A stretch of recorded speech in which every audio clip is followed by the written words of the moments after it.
Good afternoon, everyone, and welcome to the Aquarium of the Pacific's online academy. So this afternoon, we're going to be exploring together and learning all about animal adaptations. Now, before we get started on our exploration this afternoon, I would like to put up a number. So if you would like to text in questions, observations today, thoughts, anything that you would like to share today, we would love to have your ideas. Now, if you don't have an opportunity to text in, don't worry. You also have an opportunity to email if there are any questions that we didn't answer today at the live@lbaop.org. You can always write down your observations, write down your questions, tell a family member, tell your pets. There are lots of ways to explore. You can shout out your observations. So we just want to make sure that you feel like you're participating along with us this afternoon. Now, we are in a very special habitat right now. If you look behind us, we are starting off making observations in Shark Lagoon, which is an example of a beautiful tropical reef habitat. In fact, it would be a shallow reef. And so sometimes in these shallow areas, you have coral, you have fish, and if you notice, we have a turtle. This is our olive ridley sea turtle. Now for our explorations today, I wanted us to explore how animals defend themselves. What are some special ways that they protect themselves from predators or even just their environment? Sometimes their environment may be something that they want to protect the outside of their body with. And so I thought we would explore some examples of animals that have kind of a hard outside covering to survive. So when we think about the word adaptation, it can be anything on the outside of an animal's body, the inside of an animal's body, how they develop, or even something that they do that helps them survive best in their habitat. And an example of a habitat is what we're looking at here. It's a place where an animal calls its home. So we're going to do that by looking kind of specifically at these animals that have some of these hard coverings on the outside. And I thought, the best place to start would be a sea turtle, right? What do we call this outside protective layer on a sea turtle? Yeah, it's its shell. And there are 7 different kinds of sea turtles out there. And they are all have this shell, this covering on the outside. And the shell is made up of these little, if you kind of look, they look like little squares on them. And they have a fun name. They're called scutes. These scutes are made of the same material as our hair and our fingernails. It's called keratin. And these keratin scutes are all along the top side of their shell. The underneath is called the plastron. So they have 2 sides that kind of sandwich to help protect. Now, if you were to think about their cousins on land, tortoises can do something different that sea turtles cannot. What can they do? Yeah, they can, well, first they have legs versus slippers. The other thing is a tortoise on land can actually bring its whole head and sometimes even their legs inside their shell. A sea turtle cannot do that. And a big part of that is when a tortoise on land does that, they actually exhale to make some room inside of their bodies. A sea turtle is holding its breath. It likes to breathe air. In fact, I think we have some photos of a sea turtle. There we go. So here are the nostrils or the nares on the sea turtle, and they have to be able to hold their breath to swim. And if they had to hide inside their shell, they'd have to blow out the air that they're holding in order to swim. So that wouldn't really work. The other reason that they don't bring themselves inside their shell is that they want to be a little bit more streamlined for swimming. But they do have these things up here, these scales. It is made of the same stuff as their shell. It's a little bit more flexible, and they have skin in between so that they're a little bit more, like I said, flexible to move around. Here's some skin, so they have these little scale plates on the top of their head. And you can see they're nice and closely packed together on their flippers here. So if they do find a predator, let's say a shark, one of the things that they can do is change the way they're swimming or their behavior. So remember, an adaptation can be something on the outside of their body or even something they do. So one of those things is they will actually turn their bodies so that it's like a shield, and every time the shark comes close, the shell is facing the shark. So they're pretty quick to turn and maneuver so that shell kind of blocks that predator. So they're pretty interesting. I think we have some footage even of some of these sea turtles swimming around. Now, I mentioned there are 7 different kinds of sea turtles. You can actually identify different types of sea turtles by the patterns they have on their faces with these little scales and the shape of, again, these little patterns here, these scoots. So this is a green sea turtle. Here's the plastron. This is the part that's underneath. Now, this green sea turtle can get pretty large. When they're smaller, they definitely have to make sure that they're avoiding predators by being a little less seen. A lot of them drift around. As they start to get bigger, they can explore a little bit more out in the open. And this sea turtle can get up to about 300 to 350 pounds on average. So they can get quite large. We just have a new sea turtle here at the aquarium that we're very excited to have as part of our aquarium family. So here's another picture of a green sea turtle. What do you notice about the sea turtle? What makes this a sea turtle? What do you think a sea turtle eats? What does it have on its face that might be a little bit different than like a fish or a shark? Oh, yeah, did you notice this beak that it has? The sea turtles have, again, a different body plan. They have this little beak out in front. This is a model. So this is plastic, but it's made to look just like a sea turtle skull. We're taking a peek on the outside.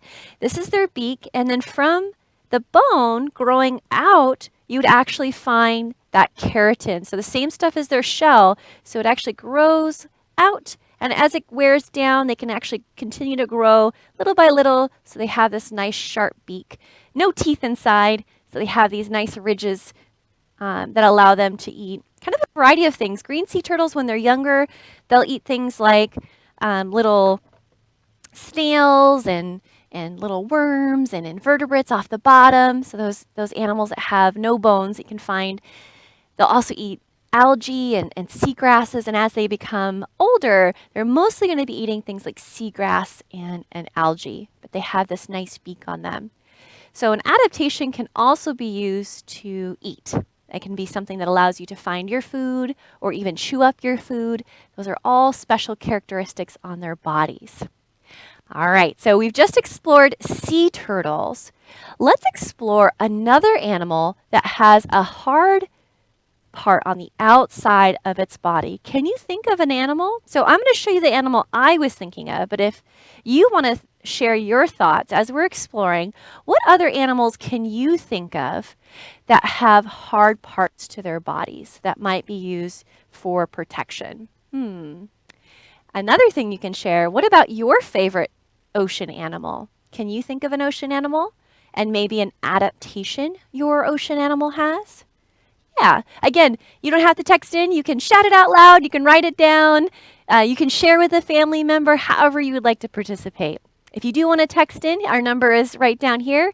And we have Miss Allie, who's taking all of your text responses. And we have Miss Sarah, who's doing all the wonderful images that you see behind me. All right, so here is a crab. Woohoo! Now, how do you think this crab is using its shell here? What do you think? There's a couple different things that it's using its shell for. We're talking about protection, right? So this nice part outside, we call this an exoskeleton. There's your science term for today, exoskeleton. So it's an outside skeleton. There's no bones on the inside. So this outside is providing support. So it's not just, a lump of an animal. It has a little bit of a structure. And then it also, look at this. Some of that shell is shaped into parts that help them move around. So the front part of this animal's shell has claws. Now, not all lobsters and crabs have these big claws, but there are quite a few of them that do. And they can use this for protection, so they can pinch. A lot of them, though, use this in order to kind of scavenge along the bottom. So if they find anything on the bottom, They can bring it towards their mouth. Sometimes they even have extra parts on the inside of their claws to help them kind of mush up something and then bring it. They have a little opening right here. Their shell also sometimes has little hard bits on it to make it look less appetizing if you're looking for dinner, like, ooh, this might be hard to move through. All right, so AG saw crab. Good job. Nice work. So yes, this is a type of crab, and they have lots of different parts. I want to introduce you to another type of crab. This is a spider crab. Maybe you've heard of them before. They can get really big. I bet for most kids out there, if you were to bring your arms out like this, they would still be longer than your arms. They can grow quite large. And we're looking at kind of the stomach here of the bottom of this crab. Now, this outside covering, this exoskeleton, grows a little bit with the crab, but there's a point where the crab wants to grow, but the shell is kind of like armor all around its body. So they have to do something kind of interesting. They have to leave their shell to grow a new outside shell, and they call that molting. Now, the sea turtle didn't have to leave its shell, right? It was part of its body. For the sea turtle, it grew with its shell, and it's a type of reptile. Our crab here, again, is a type of invertebrate. It has no bones on the inside. So in order for it to grow, what happens is it will make a little crack in its shell. And by the way, all this time underneath, there's already kind of a new shell growing, but it's not hard yet. It's kind of soft and it's on the outside. And then they have to crack it open and they will wiggle out. Now, can you imagine having to wiggle out of all of these long arm casings? It's kind of, I don't know if you've ever tried skinny jeans on. Oh my goodness, trying to take those things off are hard. This is way worse than skinny jeans, and they're all stuck to you. And they will slide out, and sometimes it takes them a really long time, hours of just wiggling out of their shell, wiggle, wiggle, wiggle, wiggle. Even the outside coverings around their eyeballs, I know, it's crazy, comes all the way out. And then finally, when they pop out of their shell, they're soft and they're wrinkly. And it takes them a couple hours of kind of stretching out into their new shape. And then that outside covering, which is their new shell, hardens until you see the shell that you're seeing here. So I want to show you an example. This is not a spider crab because it's too big for me to carry. But I wanted to show you a molt. Again, this is not an animal that is going to move around. This is the outside covering. There's no more live animal. So this is the leftover shell of a spiny lobster.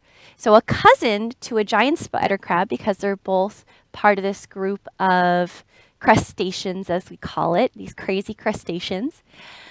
But this animal has made a crack at the bottom of its shell. It slid out and it left this whole thing at the bottom of the ocean. And we were able to find it. Here at the aquarium, we can also pull them out like this. Ours have little name tags. So just like I'm wearing a bracelet today, they can wear little bracelets, and that's how we tell who is who in their homes here at the aquarium. So this one has a little tag on it. Same thing here. Do you see this little bracelet that we're watching? Yeah, so we know that this is a particular crab because it has this pink and green kind of name tag on it. So it's pretty amazing, right? Even the little, like I said, the eyeballs on here that were covered can move around. Now this is really great because during a certain amount of time that this animal is growing, it may get little bumps and scrapes and little dings. It may even lose a leg. But in this process of regrowing its shell, it can regrow some of its parts as well, which I think are pretty amazing. AJ asked, does it hurt to break their shell or to molt? Oh, that's a great question. Now, if an animal were to try to eat it and break its shell, it probably would. But when an animal is ready to molt, I don't think it hurts it. It's probably uncomfortable. Like I said, it takes a long time. And it's not the most comfortable to probably slide out of your old shell, but I don't think it hurts the animal. Sometimes what they'll do too is try to use the salt water to help them kind of pump through their old shell so that they can slide out a little bit easier. Let's look at some more examples of animals like crustaceans that are part of this group. I think they look like little robots to me. There we go. Here's what we call a squat lobster. And we can see how these different kinds of crustaceans, these shelled animals, all of them having to lose their shells and grow a new one, lose their shells, grow a new one. Every time they want to get a little bit bigger. They're all a little bit, they have some things that are the same, but they also have things that are a little bit different. So this lobster looks different than the one that we were just looking at in my hands, different than the spider crab, and they live in different habitats. And so often we'll see that an animal's adaptation has to do with where they live. If you're swimming around all the time and you're not at the bottom, you might have a different shape than some of the animals that like to live in the little cracks and crevices. Let's take a look. I think we have, there we go. So this crab, can you tell it's hiding really well with its little piece of kelp? This one makes me laugh. So there are some crabs that like to decorate themselves to help them blend in. And it has a little piece of seaweed here, and I think it believes it's doing a really good job of blending in. But we can see that it's not exactly doing a great job. They can sometimes even put little sea anemones on their backs. A sea anemone is a stinging animal that has tentacles, and they will gently take it off the bottom and put it on the top. They'll put algae. You see these little barbs here? They'll use that. They can munch up the algae and stick it on them. So there are different kinds of crabs who will even decorate that outside covering. So not only is it protecting the animal from a predator who might want to eat it, but it also can help them hold on to things that help them camouflage or blend in. So I think this is a really wonderful and silly example. Okay, did you think of any other animals that might have a hard outside covering for protection? I wonder. Well, I wanted to introduce you to a group of underwater snails. Were you ready for that? Were you thinking about that? Have you ever wondered how we get so many different kinds of beautiful shells in our ocean? Yeah, maybe you've seen on TV, you've been to the beach, maybe you've been to a store or read in a book, you've seen different kinds of seashells and you wondered, how do we get these different kinds of seashells? Well, they're made by animals. And these animals use those shells for protection. This is an example of a local type of snail called a whelk. And whelks have these beautiful orange bodies underneath. Now, snails, they really protect themselves very well by adding, some of them have a little trap door even called an operculum. So underneath the soft part, they actually have a little hard, it looks like a door. So when they suck all the way in, they can close their door. And that makes it very tough for another animal to try to eat it. So I wanted to go over to my document camera and show you some examples of different shaped shells so we can kind of think about, I'm going to zoom out here a little bit. Whoop. There we go. So all of these had a snail living inside of it. So if you're ever curious, I can add a little bit more light to them. So these are very large snails, and some of these snails live sometimes quite a long time, which I think is amazing. And they have to grow with their shell. So we learned that the sea turtle grows with its shell. So do these different types of snails. And they all have the main body, and they have this soft foot that comes out, and they can kind of creep along the bottom, which I think is pretty amazing. So we're looking at 3 very different examples. Another example we have locally is called a cowrie snail. Now that part underneath is called their mantle. And some snails can do something kind of interesting. This one's really pretty. You can see all those little polka dots. You can find them off of our coast here, California, all the way to Hawaii. So they're found throughout the Pacific Ocean. Let's go ahead and I think we have a picture of a cowrie that we can show you. Here we go. So this is the soft underside that they can actually wrap around to help them blend in. Here is the little feeler that allows them to sense their habitat. So if you can imagine, if you're a crab or a snail, you're covering yourself, but you're also a little limited on how much information you're getting about your habitat. So they often have little ways to sense where they live. And that gives them some information. They have little eyes that stick out as well. Maybe you've seen a garden snail. This is their cousin. And so they can see and kind of taste around them. They're pretty cool. And then this is another animal down here. We're actually looking at two different examples of animals that have hard parts. It's not a snail. This is called a sea urchin. They do have a shell though. And the shell is called a test, T-E-S-T, like you're taking a test. Here's the shell. Maybe you've seen one of these before. This is what it looks like when the animal is alive.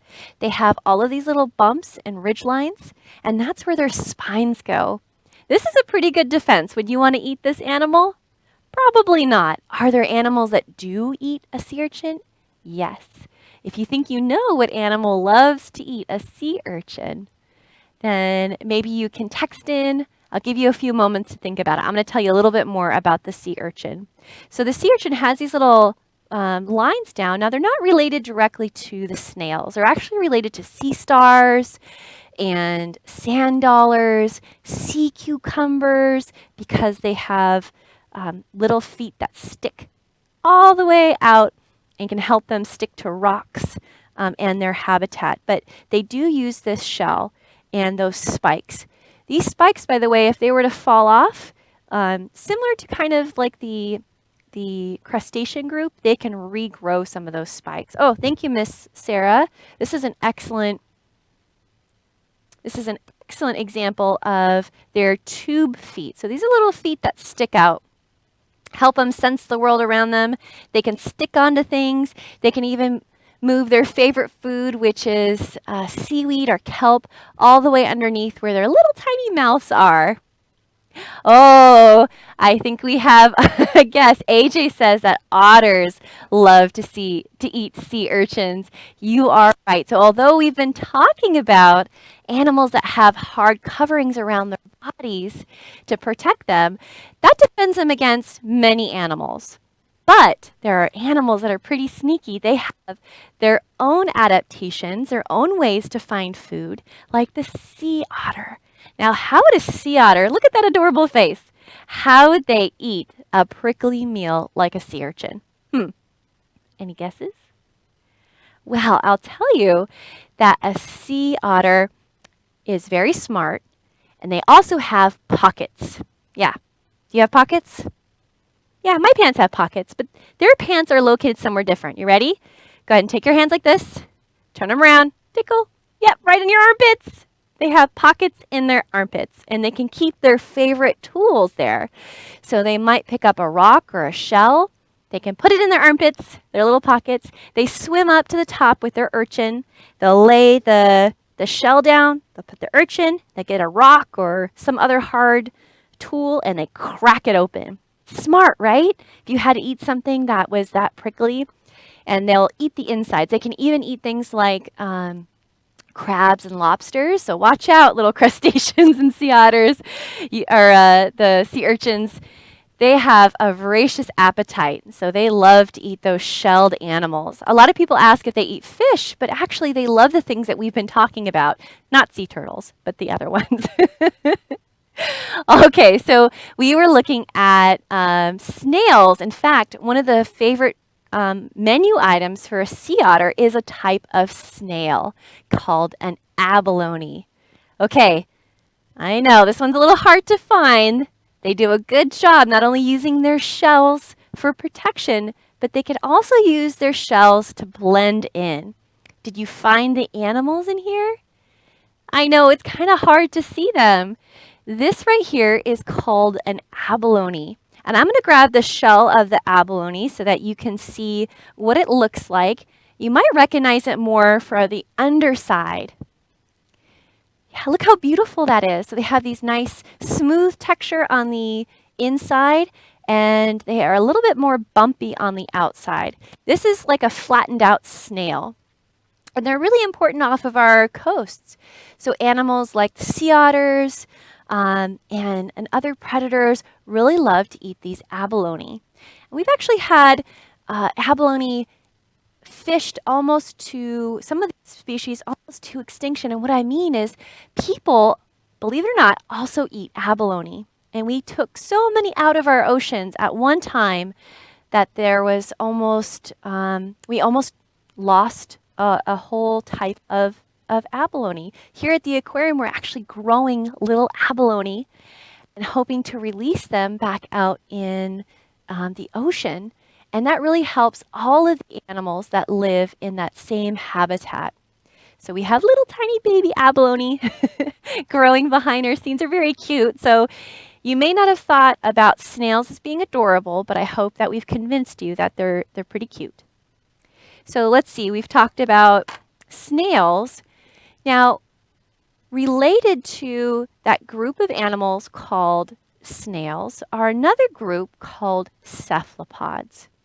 And you might recognize a member of that group called an octopus. Ta-da! Does an octopus have a heart outside? No, they're very squishy. And although they're really fun to learn about, I wanted to share with you maybe a member of this group that you didn't know about. They're called Nautilus. Here we go. So it's like you've taken a squid or an octopus and you've added a shell. Ta-da! This is a Nautilus. So this is kind of like their more ancient relative. What do you notice that is different if we were looking at the octopus compared to the chambered nautilus? That's their full name. It's called a chambered nautilus.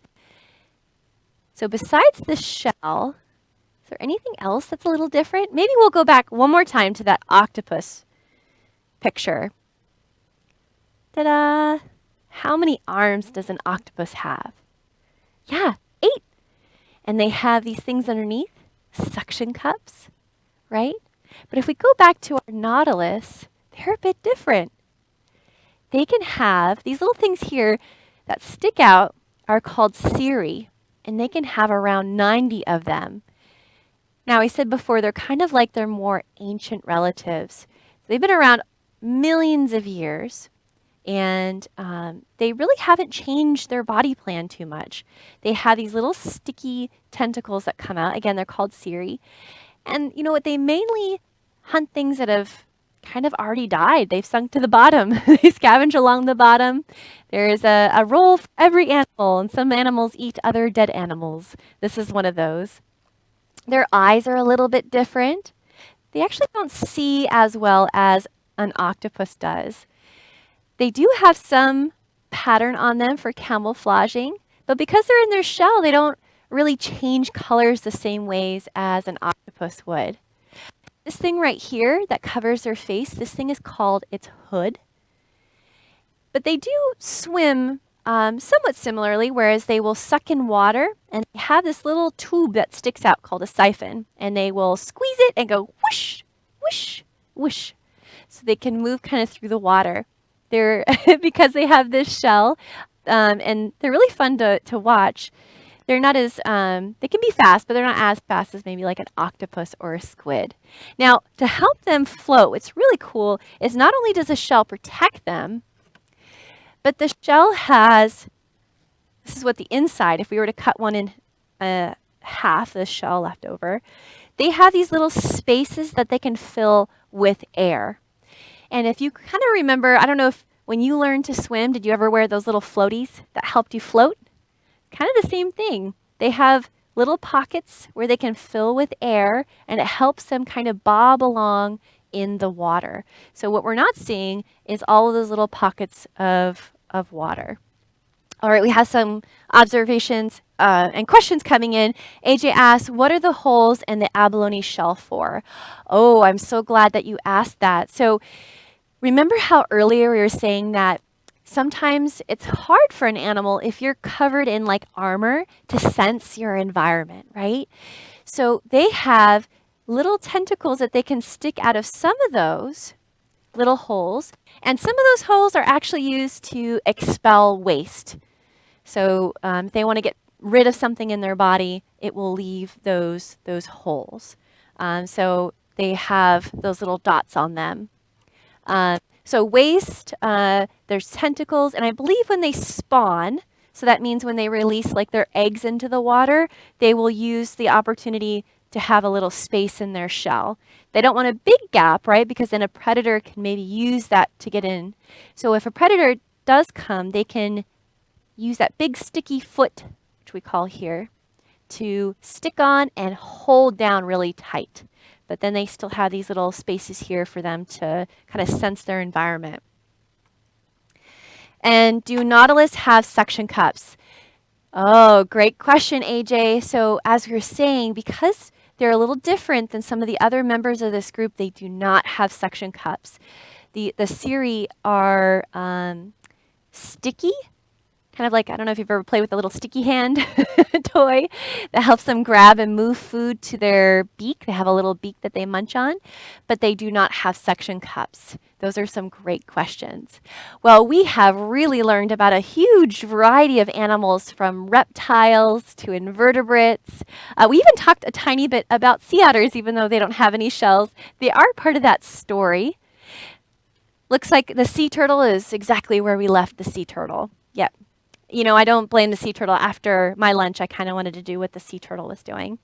Well, I hope you enjoyed visiting us today. I hope you liked exploring. Now, we only just talked about, you know, a small portion of ocean animals, but I want you to continue exploring and thinking about adaptations today.